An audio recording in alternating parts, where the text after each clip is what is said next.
What's up YouTube, it's a CNC fan here, back again with another video, this one in particular on why I sold my 2005 Ford Mustang. So the story is, I first bought the car in January 2013, and it had about 60,000 miles when I first got the car. It was in really good shape. You know, as you recall, it had tan interior, cloth. Everything worked on it, no problems whatsoever, very reliable car, looked great. It was stock when I bought it, had the gold stripe on the side. It's a great car. I've used it quite a lot within the last 5 years or so, but I guess to some people maybe not as much as they probably would have used it.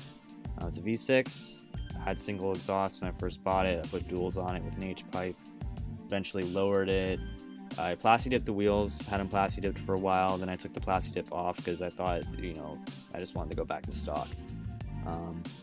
Yeah, it was a good car, but you know, I have big life things coming up. Soon going to Japan for a coding boot camp in actually a few weeks, like less than that, like a week and a half.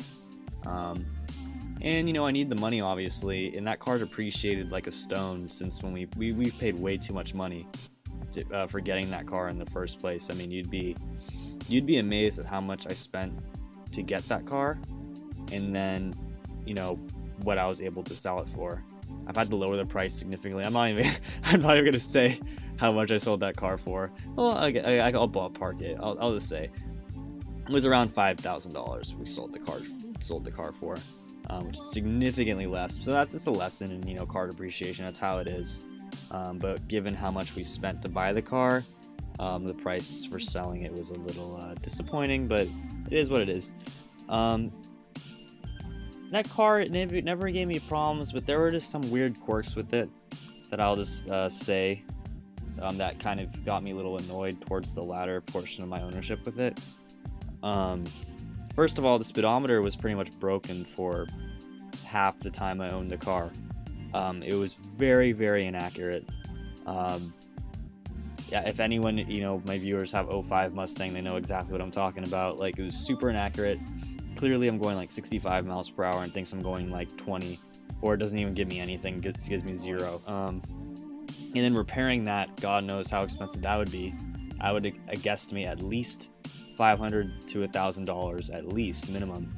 And given I'm in the San Francisco Bay Area, you know, costs for everything are insane, and mechanics will probably charge you way more than someone like in the Midwest or something out here. So yeah, the speedometer was really, really dumb. I think that was honestly one of the only things. The speedometer was annoying. Filling up the tank was weird too. I would sometimes have to, like, you know, like when with a normal car, okay, let's fill up the tank of gas, let's put the nozzle up and lock the nozzle so I don't have to stand there and hold it. I could just pump the whole thing. I would have to, like, literally stand with the pump and, like, you know, hold the pump while, like, you know what I mean? Like, I'd have to it would be pumping gas and it would just stop when clearly the tank's not full. So I have to, like, manually, like, hold the gas pump and, like, just barely put gas in, or else if I just lock it, it will just stop pumping. So that's kind of a weird thing. Something was broken there. I think I researched that other people had that issue before. The car only had 103,000 miles when I sold it, which is not that bad. But one thing I've noticed with American cars, I've only owned American cars, but one thing I can tell you is I feel like things that should never break, or things that just should never really happen, always happen for whatever reason. Like, I had a Chevy Equinox before, and that car was a piece of junk, honestly. I mean, the roof was leaking, ABS was horribly malfunctioning, just like would go off like crazy.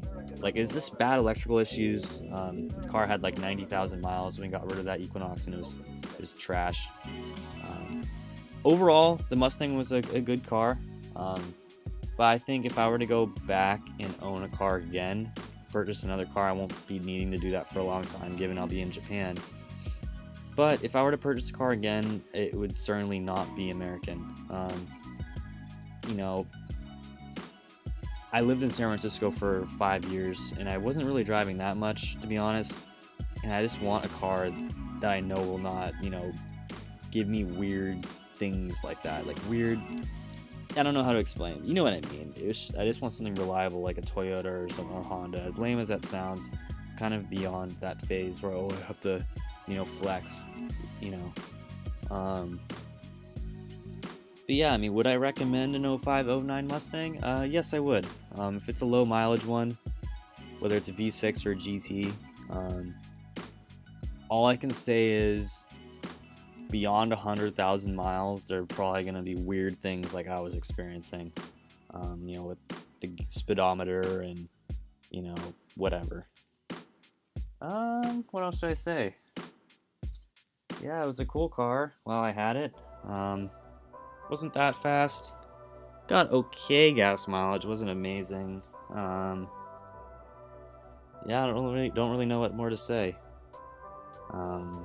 Let me know if you guys had a 05, 09 Mustang and you experienced similar things with the gas tank or the speedometer.